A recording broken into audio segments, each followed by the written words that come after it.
To this story now, could South Africa's former Chief Justice become the country's Commander-in-Chief? Mogoeng Mogoeng has accepted a nomination to become President of the newly formed All-African Alliance. It intends contesting the next national election in 2024. But what are the laws and regulations regarding what a retired judicial officer can and cannot participate in? Well, we're joined by legal expert Advocate Greta Engelbrecht to speak more on this. Ms. Engelbrecht, thank you very much for your time this morning. Now, beyond the political debate around how the former Chief Justice would fare, there's that legal debate or conversation now around what a retired judge can and cannot do as per the Judicial Service Commission Act. Just talk to us about this. Yes, so thank you for having me and good morning.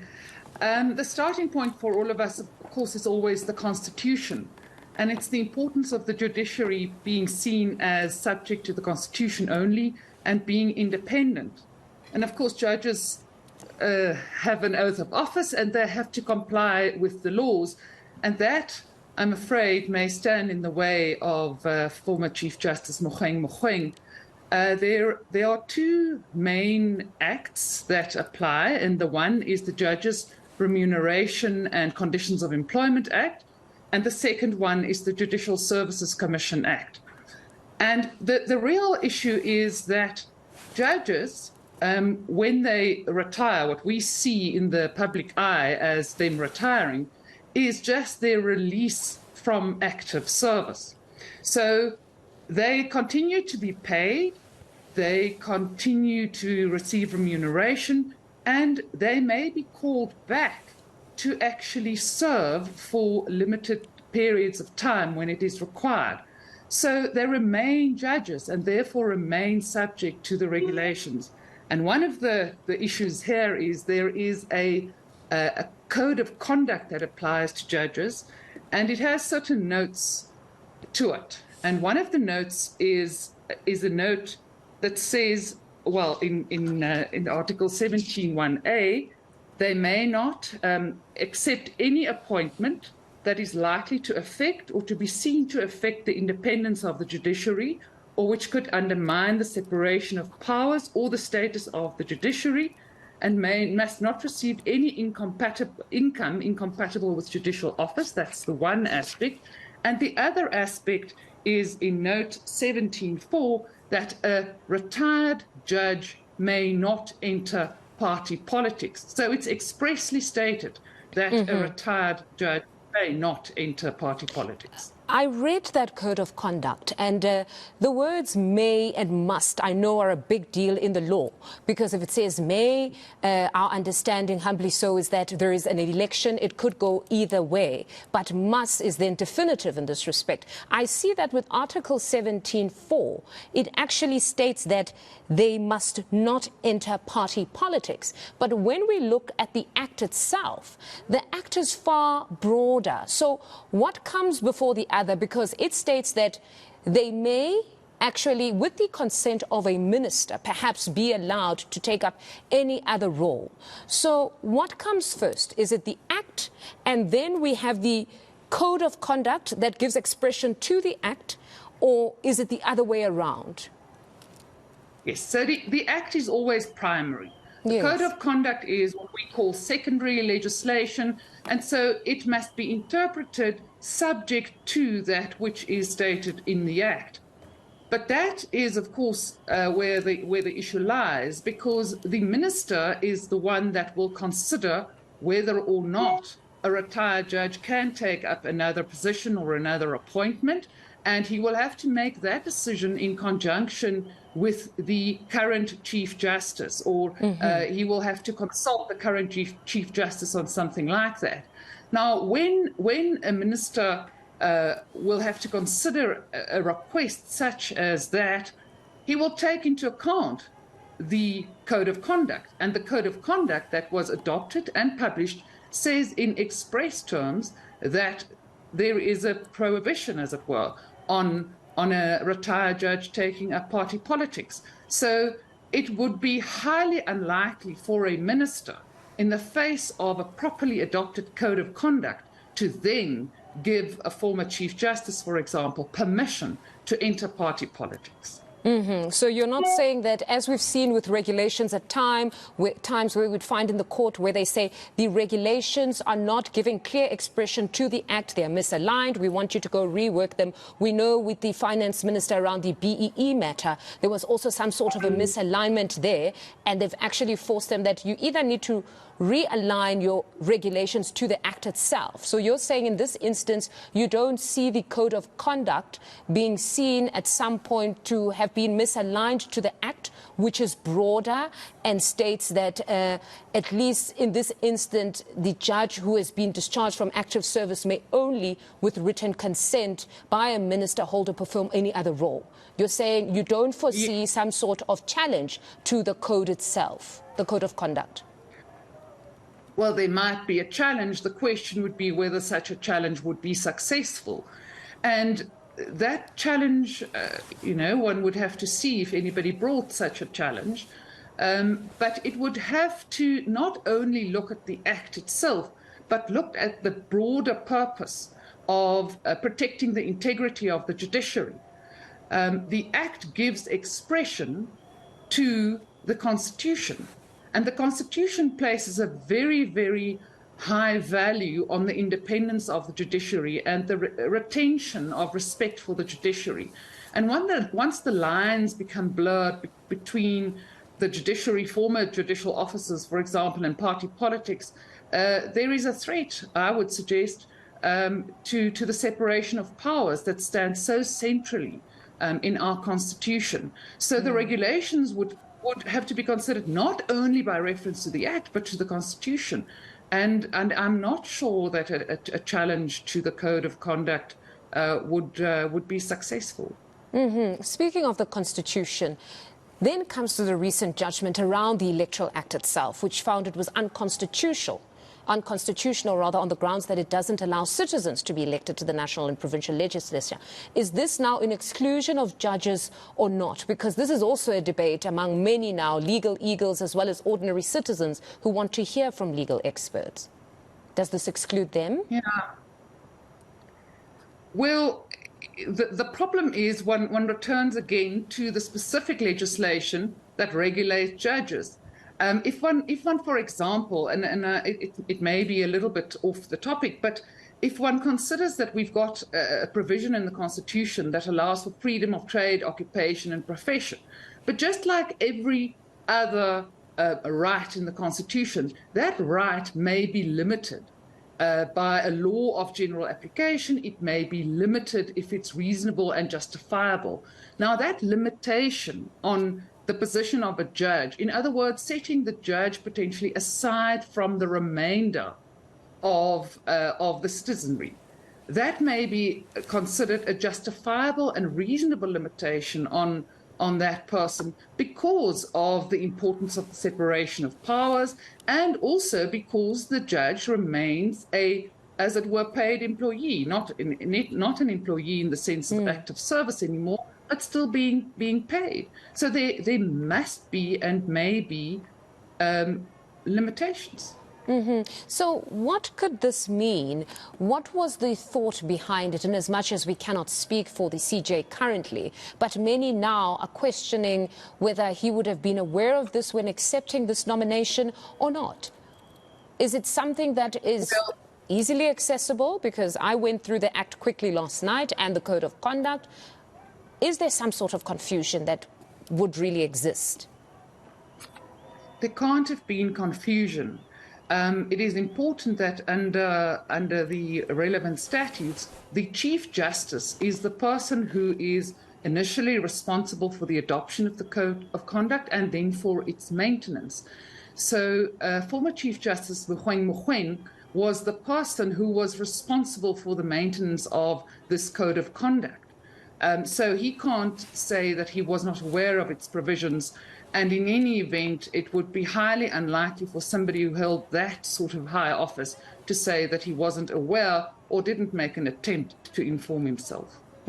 But I must state that we haven't as yet spoken to the Chief Justice to find out on his part if in fact he has accepted nomination. So it's purely academic at this point, where we're trying to understand that any other retired judge, would they be allowed to participate in politics or not? Ms. Engelbrecht, thank you very much for your insights. I think we're a bit clearer on this matter. That was legal expert advocate Greta Engelbrecht. 702, the political desk. All right, the political story you cannot ignore. We're going to be having a wide-ranging conversation with the Chief Justice of South Africa. Legal and political constitutionalism are deeply entrenched in South Africa. The judiciary has stood as a bulwark against the sternest tests for our young democracy at times. Because of the exercise of public authority, our courts have taken center stage in intra and inter-political party battles. Naturally, this would have led to criticism of judges, but at times, some of that criticism has been menacing. They have been shaken, but they have not stirred. Perhaps second only to the president in terms of public prominence is the man tasked with leading the judiciary, and he is in the studio as promised, the Chief Justice, Mogoeng Mogoeng. Good morning to you, and thank you so much for joining us this morning on 702 Breakfast. Good morning, my brother, and thanks for the invite. Let's start with the political environment in which you are operating. There seem to be growing tensions between the three arms of government. What's your take of it? I think it's only in a dysfunctional constitutional democracy that you wouldn't come across tension. It's an indication that some people are doing their work. I don't think it's anything to be particularly worried about. I'm going to quote to you statements that were made by two sitting ministers. Admittedly, it was a little while ago, but nonetheless, I think it's worth raising them with you. For example, we've seen one minister talk about counter-revolutionary forces on the bench bent on destroying the ruling party, a drive in sections of the judiciary to create chaos for governance, a narrative that's totally negative that wants to create contradictions. That's one statement. Another minister talked about sections of the judiciary tending to overreach in areas one would expect them to tread very carefully in. Admittedly, this was a while ago, but both those individuals are in cabinet at the moment. That's not just a function of people being irritated because you're doing your work. Well, it may well be. You know, when it really pinches, we lose it. Our sense of responsibility does escape us. But as you would recall, when that happened, we took it upon ourselves as the leadership of the judiciary not only to meet, have a press conference and have these issues addressed, but we had a high-level engagement with the executive led by the former president, came up with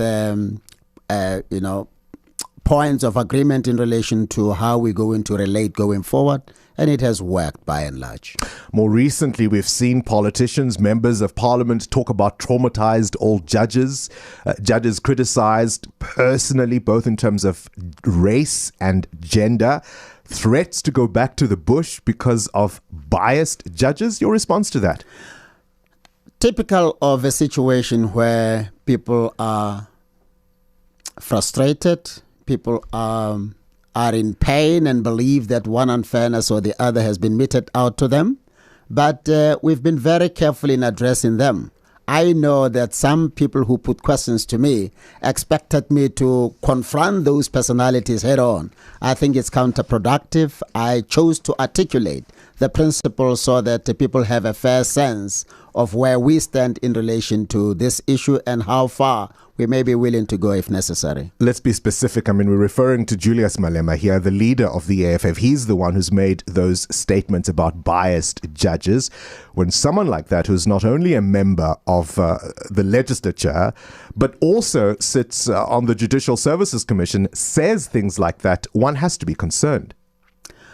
Well, I think it then becomes the responsibility of those who deployed him to the Judicial Service Commission to address whatever needs to be addressed.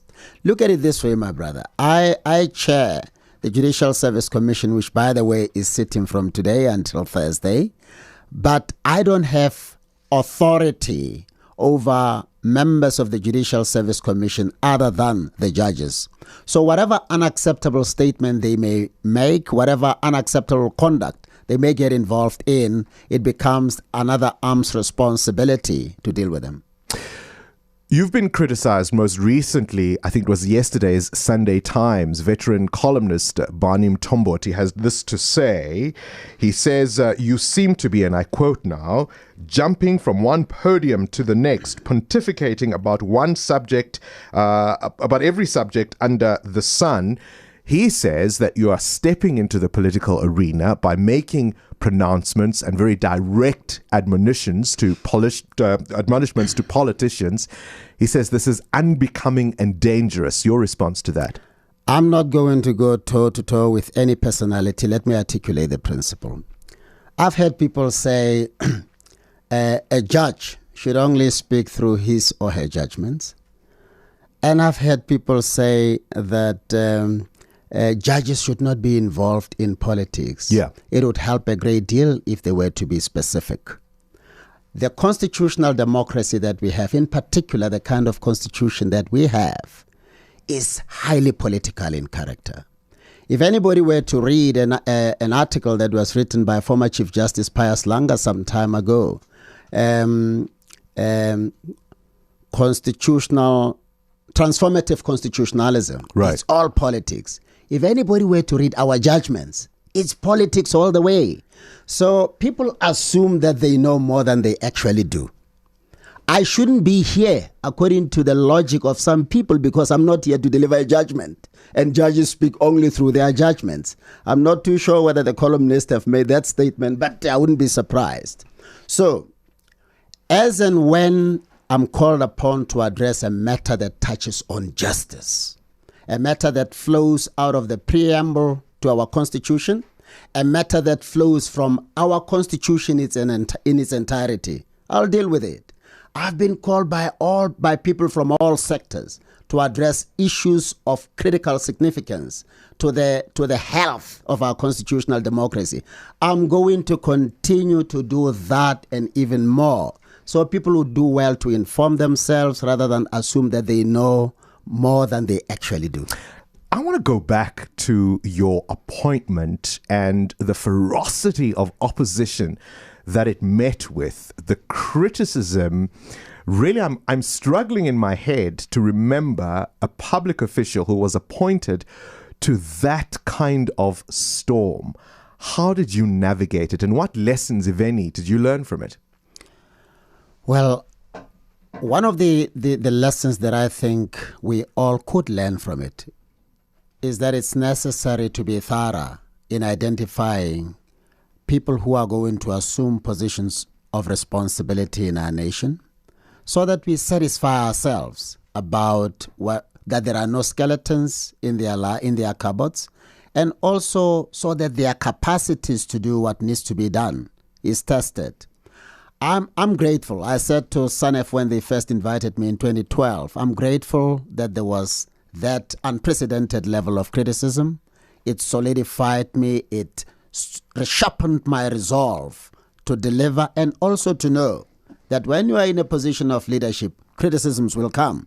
So, for instance, the article you referred to about politics being muddy, I think I've been through something muddier than what politics can offer. But it taught me to forgive in advance. Yeah. Because you get distracted if you want to go blow by blow with people who hold a different view from you. Somebody has to be an adult in the room. I'm reminded of the prophet Daniel, who had to be above reproach when he was appointed. How much has your faith, the very thing for which you were criticized, been your lodestar in the tough times? It has always been. It taught me to appreciate that people are entitled to criticize me. No human being is above reproach. But I need to be focused. I should not be defocused by criticism. I need to be forgiving rather than looking for opportunities to settle scores that flows from the criticism that was leveled against me. So my faith has really stood me in good stead, and it continues to. It's a faith not all of us share, I'm afraid. And just now bringing our conversation to some of what you've raised in recent weeks, in recent days, you've spoken, for example, about the scourge of gender-based violence and framed the issue as one of the society in which we are living as being a sick one. When you call us a sick society, what do you mean? I mean, we need to read the preamble to our constitution. Part of what it says recognizes that we are sick. It says we must heal the divisions of the past. And you can't heal anything other than sickness. So the bottom line is, what are we suffering from that we need to be healed of? We need to be healed of tribalism, ethnicity, racism. We need to be healed of poverty. We need to be healed of crime. There is so much more that our society needs to be healed of. I think for the layperson, obviously, one of the first things we look towards is the courts, because no matter how sick we are as a society in general, the crimes that are committed as a result of that sickness, if I extend that metaphor, are quite specific. And so we look to the courts for, at the very least, harsh sentences. I mean, the president himself has said we need to look at harsher punishments. That's not a view you necessarily share. Well, I'm not against harsh sentences as long as it's not our primary focus. I'm saying whatever the police, the National Prosecuting Authority, and the judiciary does is to treat symptoms. For this problem to be addressed properly, we need to identify the root causes of the challenges that confront us as a society, and crime is no exception. Because in my engagement with nations where there is stability and peace, they said, no, it is not so much, and they don't impose harsh sentences. I say, how can you be so lenient on criminals? They say it is the predictability, the knowing that if you commit a crime, there will be consequences. That is the most effective deterrent of all. So it's good to go for harsher sentences without neglecting the crucial need to address the root causes of the problem. Because you've got to catch the guys, you've got to build a solid case, you've got to be able to prosecute that case, and you've got to be able to, if obviously they're guilty, win that case. That is true, but also why are they committing crime? Those are the root causes I'm talking about. You've also spoken in terms of how our courts system functions. You've called for dedicated officers and magistrates to deal with particularly cases of sexual abuse. Would that be an admission that our courts are still not friendly places for victims of sexual abuse? No, it has very little to do with the courts. It has got everything to do with the entire criminal justice system. You need more capacities there. You need properly trained police, properly trained prosecutors and magistrates and judges, so that they have the speciality, the expertise to deal with these kind of cases. I'm not too sure that we have that expertise at all levels, and that's my concern. As far as what you are directly responsible for, what are your concerns? As far as judges, I mean, every now and again, it could be a magistrate, for example, who says problematic things around gender-based violence that at times it would seem mean that officers of the court aren't necessarily sensitized in the way they ought to be about these types of crimes. Well, the overwhelming majority of judges and magistrates say the right things. And there will always be exceptions. And as and when somebody says something unacceptable, there will be consequences. My primary concern is in ensuring that we have the numbers that are necessary to deal with these offenses, and that there is special training given to people at all levels, particularly critical role players in the criminal justice system, to do justice to what the public expects of them to do. You spoke last week about an approach, maybe even an offer of 600 million rand, which you turned down. What details can you give us around that? I think it's enough to say I wasn't approached directly. There was a middle person that I respect highly, that I believe was coming to me innocently, and that's what makes it a bit challenging for me to disclose the details. It's enough to say it was an American billionaire who made an offer through a particular structure. And what was the offer? To modernize the courts. The offer as it was conveyed to me was we've heard you say you do take 600 million rands to modernize the courts. We're willing to give you whatever amount we want. We won't be involved in whatever tender processes are to be embarked upon. You deal with the money as you please. Somebody listening to that would say, that sounds like philanthropy, that sounds like benevolence. Sure. Why would you see it as capture? Because you said that's how capture begins and that's why you turned it down. Why don't they go to the state, to treasury, and give money there? Why should I be approached directly? Why should it even be a secret approach?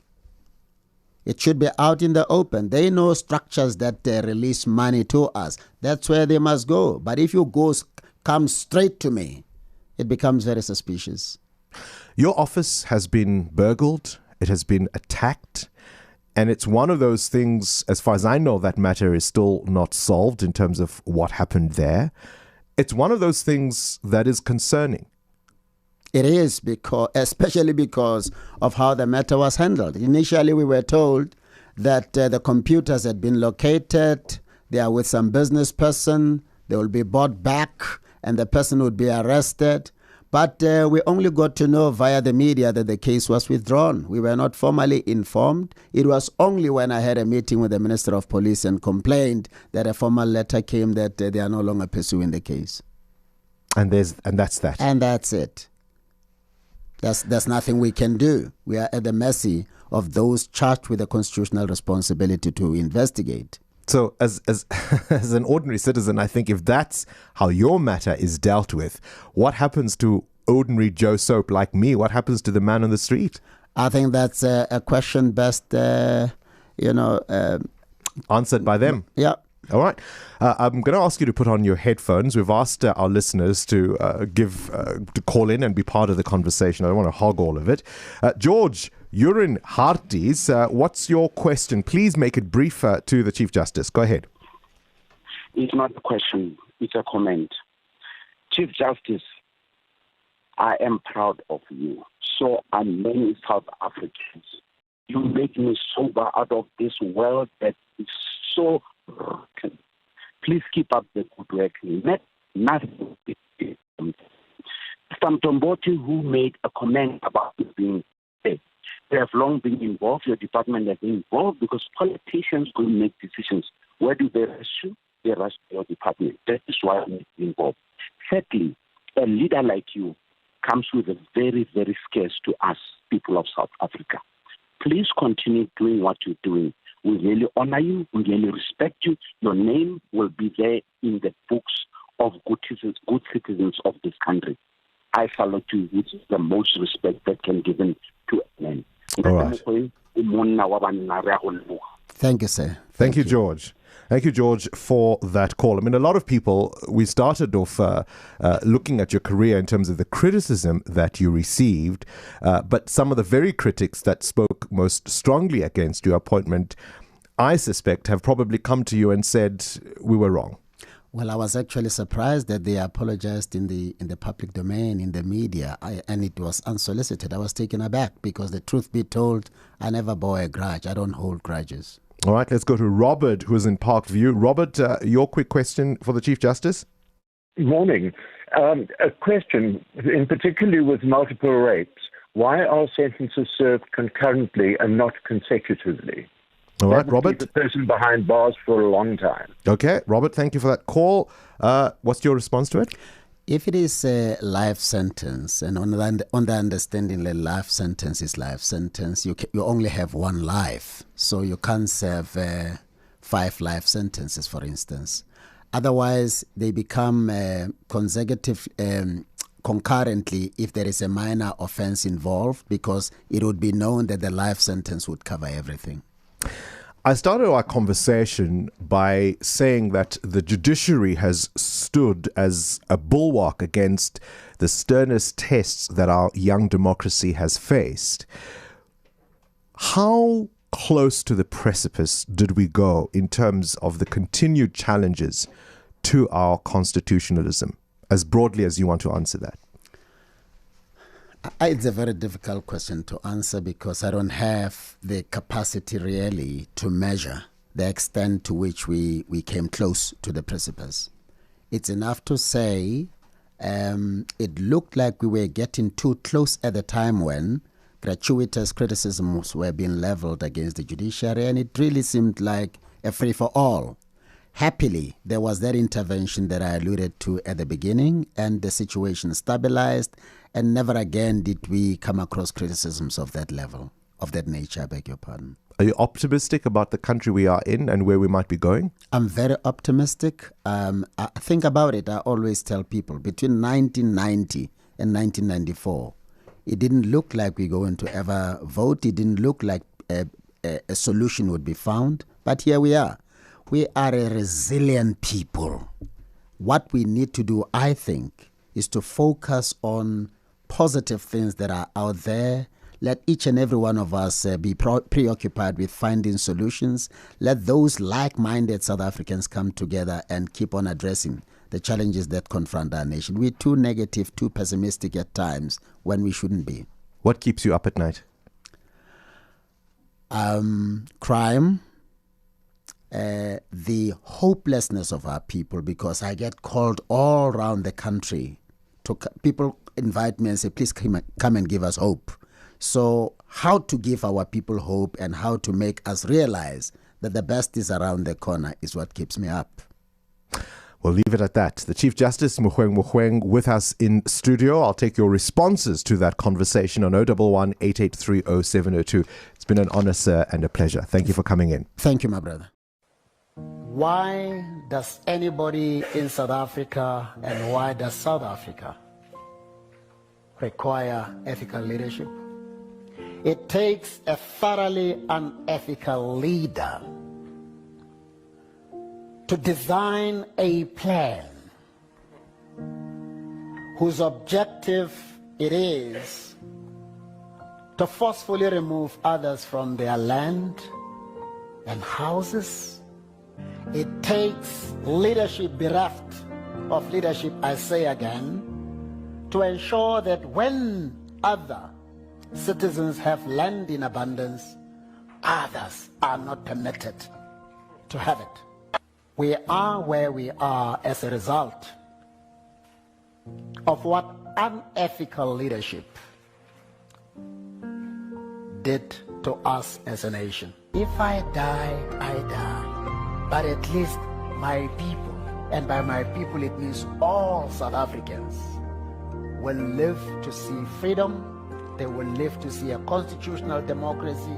They will live to own land. They will live to own decent houses, not houses that were dished out to them, but houses that came into being, that were purchased because they were working, they were sweating, because there is dignity. Many people in the villages, and believe you me, I interact with people in the villages, in the shacks, almost every week, or almost every weekend. I go there. I live with them.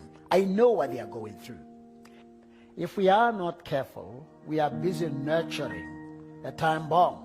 It takes a leader bereft of universally accepted ethics to design an educational system that is substandard to that which other compatriots enjoy. It takes leadership devoid of ethics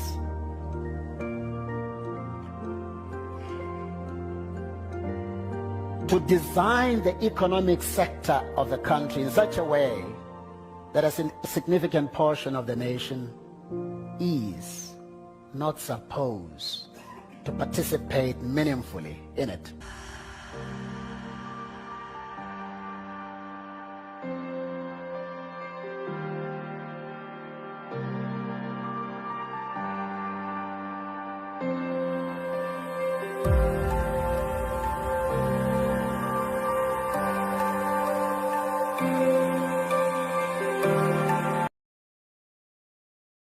I don't know whether people, I haven't been paying attention to Twitter.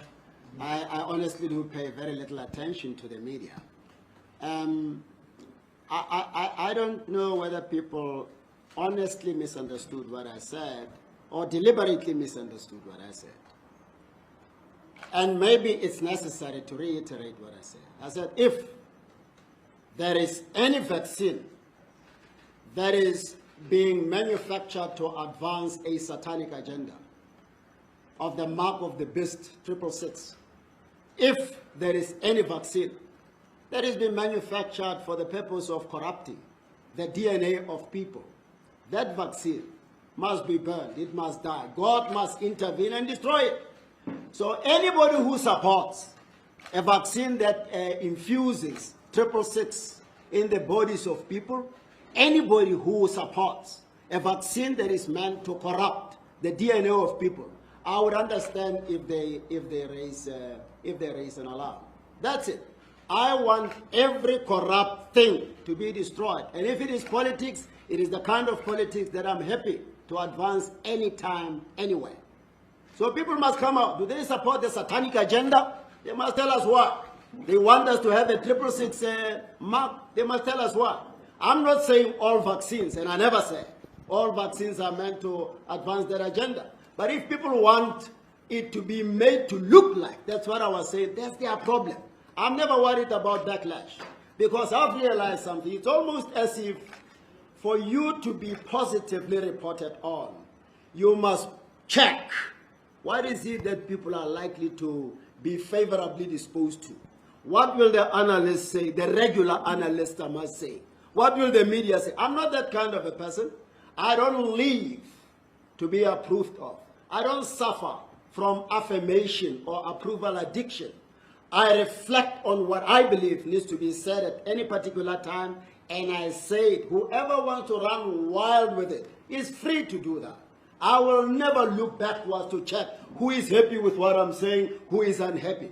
I am independent-minded. For far too long, people have been afraid to express themselves as freely and as robustly as they need to. Remember, we just delivered a judgment as the Constitutional Court recently about the fundamental importance of freedom of expression, the EFF judgment.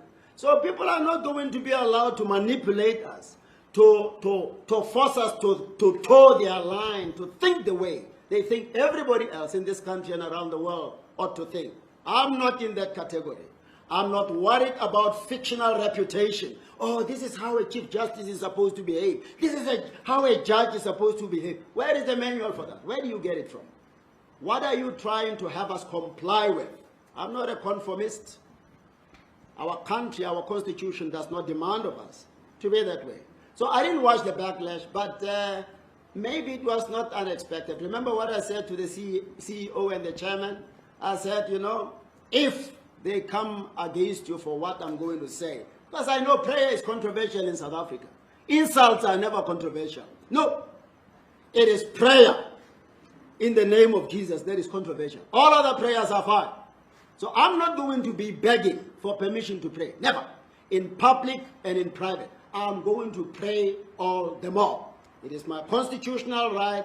I'm a Christian. I'm not going to be hypocritical. Being a robust Christian in private, in public, I pretend. Maybe so that when I deliver judgments that are in line with my Christian principles, people cannot spot it. I'm not that kind. We need to be open, we need to be transparent, and that's where I am. Did I assert as a fact that there are vaccines with 666? Two, where do you get this thing of separating my judicial responsibilities from my Christian beliefs from? Where can we look for it? In the Constitution or anywhere else? The last time I checked the Constitution, it lists among the fundamental rights freedom of religion, freedom of opinion, and freedom of thought. And two, not only does the preamble to our Constitution talk about God, for God to protect us and to bless us, but the national anthem also alludes to the need for us. In fact, it's a prayer for God to protect us. So where do we get this thing from? Some people say we are a secular state, but what is the meaning of a secular state? A secular state is not a state that is anti-religion. It is a state that is against the imposition of one religion to the exclusion of others. So this notion that you must separate the state from religion is misplaced. So where do you get it from? If you have it, point me to it so that I can address it. And so the thing about the vaccine, I'm not asserting it as a fact. I know that there is a lot of corruption in the world, in South Africa, in Africa, and elsewhere in the world. Look at what allegedly happened to the money that was allocated for the protection of people in this era. What happened? I tell you, if I had prayed openly before allegations of corruption in relation to that matter surfaced, if I had said, Lord, anybody who's going to be involved in corruption in relation to this money, deal with that person. You know what the response was going to be? The same question you are asking. Where did you get the information from that there is corruption in relation to the funding for COVID-19 related matters? So I'm crying unto God. Whether you call it politics or not, it's neither here nor there for me. And I won't stop doing it. I'm crying unto God. If there is any vaccine, I don't want it. I'm crying unto God for, this is the end time according to we Christians. So if there is any vaccine with 666, I want God to destroy it. If there is any vaccine meant to corrupt the DNA of people, I'm asking God to interrupt with it. Any clean vaccine, they must produce it quickly. People need that for their own health. So if anybody is going, don't pray against 666. Don't pray against Satan. Don't pray against corruption of the DNA. They can criticize until. I'm not worried about that. Well, people are not fools. And maybe there is an assumption that our people are thoughtless. And maybe there is an assumption that whatever somebody says in the public domain, our people are so foolish that they will swallow it without reflection. I refuse to buy into the narrative that our people are idiots, our people are thoughtless, our people will just embrace whatever Mogoeng says because it's in the public domain. Here is my position. My prayer is meant actually, and I hope it does, touch every well-meaning Christian to cry unto God and say, Lord, indeed, if there is any vaccine that would have this result, if there is any vaccine that would negatively affect the lives of people, that vaccine must never see the light of day. So people must pray against that. It's important. You can't say we must, as Christians, just hold our arms and say, yeah, no, whatever people come up with is fine. No, we can't. People must pray. People must pray. Not everybody accept, as you've reported. Some people have already said, no, this is wrong. Those are the people who will never buy into this. It's a clear indication that our people are not idiots. They are not just going to embrace what I say. Others will take it as a prayer point. Others will reject it for whatever reason. That's how it's supposed to be. So I'm not going to be saying, hey, the scientists are saying this. No, I'm not a scientist. I'm a prayer warrior. And I'm encouraging prayer warriors to pray. If there is any vaccine that is deliberately intended to do harm to people, that vaccine must never see the light of day. And any other medication, by the way, I extend it to any other medication that is intended to be harmful or that will accidentally be harmful to the people in this country, in this continent, and around the world, that medication must never see the light of day. I cry unto God to stop it from seeing the light of day. It's not my, I don't know anything about vaccines. What I can say now is that I don't think the vaccine must ever be compulsory. I saw something to the effect that, and I hope it was a lie, a statement attributed to a very important global organization, to the effect that they are considering e-vaccine or e-vaccination certificate for traveling. It must be voluntary. People must just run tests on us. If we are not positive, they must allow us to travel. You can't impose a vaccine on people. Why should you? Why should I have a vaccine in my system if I'm not positive? So those who bear the responsibility to make sure that the vaccine works, those who can vouch for the effectiveness of the vaccine and that it doesn't have negative side effects, must be the ones to propagate it. I'm not a scientist, but what I do is that I'll pray for God's intervention. Some people don't care about what you say. They care about sensationalizing what you have said, developing a narrative that is not a true reflection of what you have said. So they can extrapolate something and popularize it. Before you know it, there is no correlation between what you actually said and what is being reported on and what is trending. So where did I say I'm against vaccination? Where? That is the problem with South Africa and the reporting. Where is it? So there is, I don't know whether it is the laziness to think or a determination to push a particular agenda against some of us. I don't understand. Where did I say that? Where does it come from? So I'm not against vaccination. No. But any vaccination that will do harm to people, I'm praying against it. And I will never stop. I'm asking anybody who cares about life to pray against it. Not to campaign in the streets about it, because you don't know whether it is good or bad. I don't know. They may all be excellent vaccinations. I don't know. But I'm saying, in case there is a wrong one, that one must not see any light of day. And if anybody now wants to say no vaccination must never be prayed against, I must now be reported to the Judicial Service Commission for praying. It's no longer prayer, it's a political statement disguised as prayer. Let them go ahead and let's see what is going to happen. So all these people, they must know, they can even file as many complaints in their numbers. I'll never stop speaking whenever I feel the need to speak. We've been silent for far too long. I'm not one of those.